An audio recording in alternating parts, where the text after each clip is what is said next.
Welcome to our exploration of the psychology of prejudice. Today, we'll dive into how social learning shapes our views on gender and race, and how educational environments can disrupt harmful stereotypes. We'll examine key concepts, such as sex versus gender, and discuss how children internalize expectations about masculinity and femininity. By understanding the roots of prejudice, we can better identify strategies for intervention and change. Let's begin by setting the stage for why disrupting these stereotypes matters, especially in childhood, and how schools play a pivotal role. Sex is biologically determined, referring to attributes like chromosomes and reproductive anatomy. Gender, on the other hand, is socially constructed. It encompasses gender identity, how a person internally perceives their gender, and gender expression, which is how individuals present themselves through behavior, clothing, and speech. Understanding this distinction is crucial for recognizing how stereotypes are learned and reinforced. Social constructionism teaches us that meanings and identities are shaped by culture and language, not fixed natural facts. Social constructionism posits that categories and identities are shaped by cultural values and social practices. Children learn what is considered masculine or feminine from their environment, which influences their self-perception, behavior, and beliefs about what roles are available to them. These learned expectations can limit opportunities and reinforce stereotypes, making it essential to disrupt the cycle early. Hegemonic stereotypes align with dominant power structures, often reflecting heteronormative and patriarchal norms. In Western societies, these stereotypes define masculinity as dominant and strong, while femininity is seen as nurturing and compliant. Such stereotypes are not neutral. They restrict opportunities, police behavior, and justify inequity.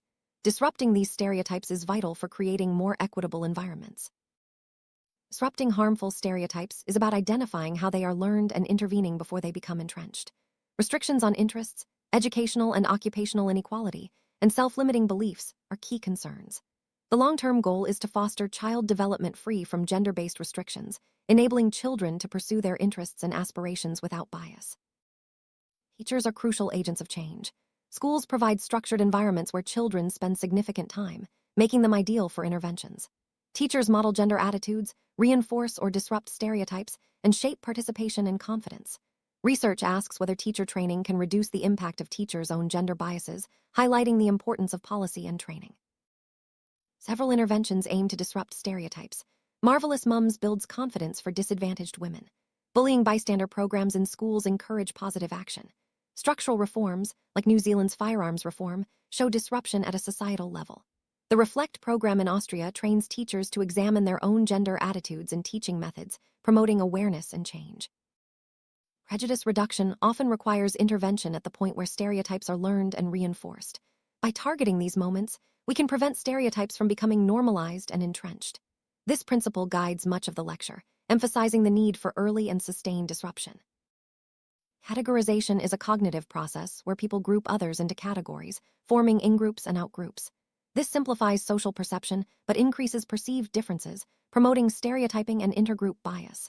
Manipulating categorization is a major strategy for reducing prejudice, as it can shift how people view others. Categorization encourages people to abandon group categories and focus on individuals. Instead of seeing someone as a group member, attention shifts to unique personal features. This approach is tied to individuation and interpersonal processing, aiming to reduce reliance on stereotypes. However, it faces challenges when group differences are highly visible or socially significant. The minimal group paradigm shows how easily bias can emerge from arbitrary group distinctions. Even meaningless groups, like those formed by wearing badges, can produce in-group favoritism. This highlights the power of categorization and the importance of reducing its salience to combat prejudice. The categorization is less effective for visibly distinct groups, such as race, age, or gender. Social identities are meaningful, and people may not want to abandon them. Positive feelings toward one outgroup individual may not generalize to the group, leading to subtyping, where exceptions are seen as not representative. This limits the real-world usefulness of decategorization. Cross-categorization focuses on overlapping dimensions without group members. Instead of only noticing one distinction, multiple categories are considered. For example, two students may differ by gender but share a subject of study. This approach weakens simplest-them boundaries and highlights shared memberships, making it more realistic for visibly distinct groups. The main criticism of cross-categorization is the double outgroup problem. When people differ on more than one relevant category, such as race and religion, and lack a meaningful shared group, the benefits diminish. Cross-categorization depends on available and salient shared categories to be effective. Categorization encourages viewing former in-group and out-group members as part of a larger, superordinate group. The goal is to shift from us and them to we. This model avoids ignoring identities and creates a broader sense of belonging. Research shows that expanding in-group boundaries can reduce intergroup bias, but only if people accept the new group identity. A categorization can backfire for high identifiers, those who strongly identify with their in-group. If the uniqueness and superiority of the original in-group are threatened, resistance and defensive reactions may occur. This highlights the importance of considering group boundaries and self-esteem in intervention strategies. Racial ideologies shape how people think prejudice should be addressed. Two major ideologies are color blindness and multiculturalism. These approaches influence whether differences are ignored or celebrated and have significant impacts on intergroup relations and prejudice reduction. Colorblindness is the belief that racial categories should be ignored, treating everyone as individuals. This ideology is conceptually similar to decategorization and is widely endorsed for its apparent fairness. However, it can undermine cultural heritage, ignore structural inequality, and lead to denial of ongoing discrimination. Colorblindness can erase cultural identity, ignore structural disadvantage, and function as modern racism by denying the need for targeted interventions. Research shows that those endorsing colorblind ideology often display more subtle forms of prejudice, especially among white individuals. Multiculturalism is the belief that racial and cultural differences should be acknowledged, valued, and celebrated. Unlike colorblindness, multiculturalism validates identity, supports inclusion, and makes structural inequity visible. Research suggests multiculturalism leads to more positive intergroup outcomes. While multiculturalism can make stereotypes more salient, evidence shows it generally produces greater positivity toward outgroups. It's important to recognize that celebrating difference does not necessarily increase hostility, but rather can foster inclusion and understanding. Chesson and Nussbaum, 2004, tested whether priming colorblind versus multicultural ideology influenced intergroup attitudes. White students were assigned to read passages reinforcing one ideology and list reasons for its positivity. Results showed that multiculturalism produced more positive intergroup outcomes, while colorblindness increased bias. Colorblindness is often linked to opposition to equity, diversity, and inclusion, EDI interventions. For example, All Lives Matter ALM responds to Black Lives Matter BLM by reframing targeted justice claims as exclusionary. This reflects denial of racial disadvantage and modern racism, resisting corrective action while claiming fairness. West et al. Examined predictors of white British participants' preference for ALM over BLM. Implicit racism, colorblind ideology, and narrow definitions of discrimination predicted ALM preference, while explicit racism did not. This suggests opposition to EDI is linked to subtle prejudice and ideological minimization of racism. Intergroup contact refers to face-to-face interaction between members of defined groups. It's one of the most robust methods for reducing prejudice, increasing knowledge, empathy, and humanizing outgroup members. Direct contact undermines stereotypes through lived experience, but it's not without limitations. Direct contact can be limited by intergroup anxiety, lack of opportunity, and research design issues. People may feel anxious about interacting with outgroup members or simply lack meaningful opportunities.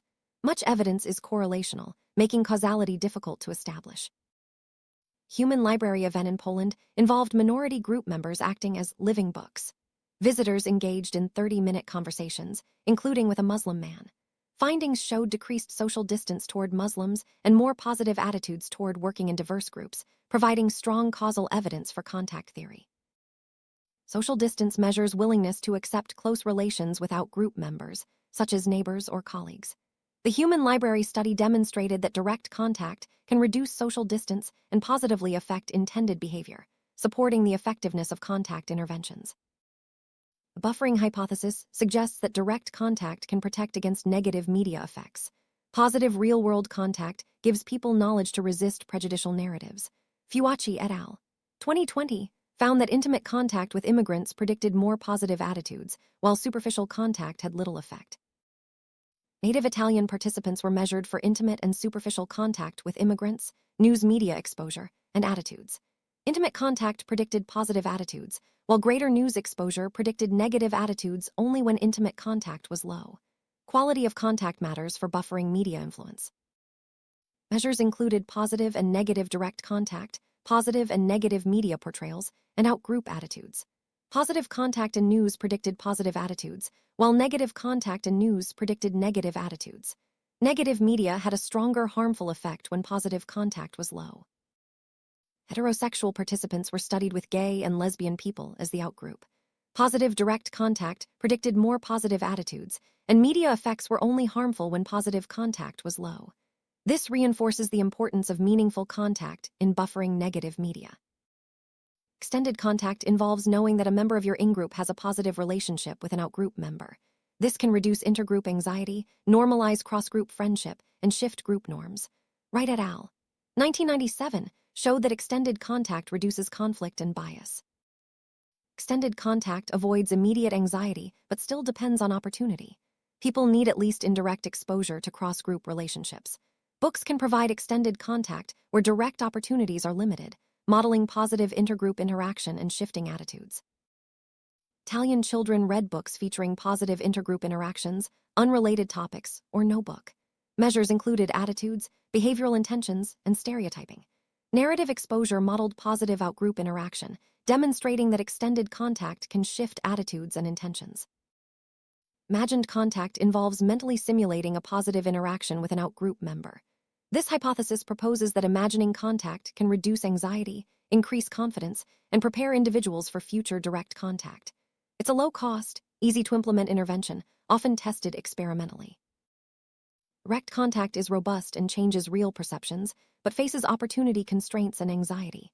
Extended contact reduces anxiety and shifts norms, but is less powerful. Imagined contact is easy to deliver and prepares for direct contact, but has weaker effects and unclear durability. Best used alongside direct contact. Halleck et al. Reviewed 418 experiments on prejudice reduction. Applied interventions included anti-bias education and diversity training, while research interventions covered cognitive and emotional training, peer influence, and entertainment-based approaches. The review highlights the need for stronger evidence and real-world relevance. Many interventions are light touch, brief, cheap, and low intensity.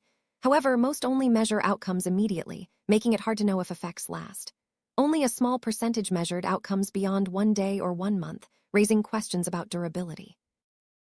Publication bias is the tendency for studies with strong positive findings to be published more often. This can inflate the apparent effectiveness of interventions.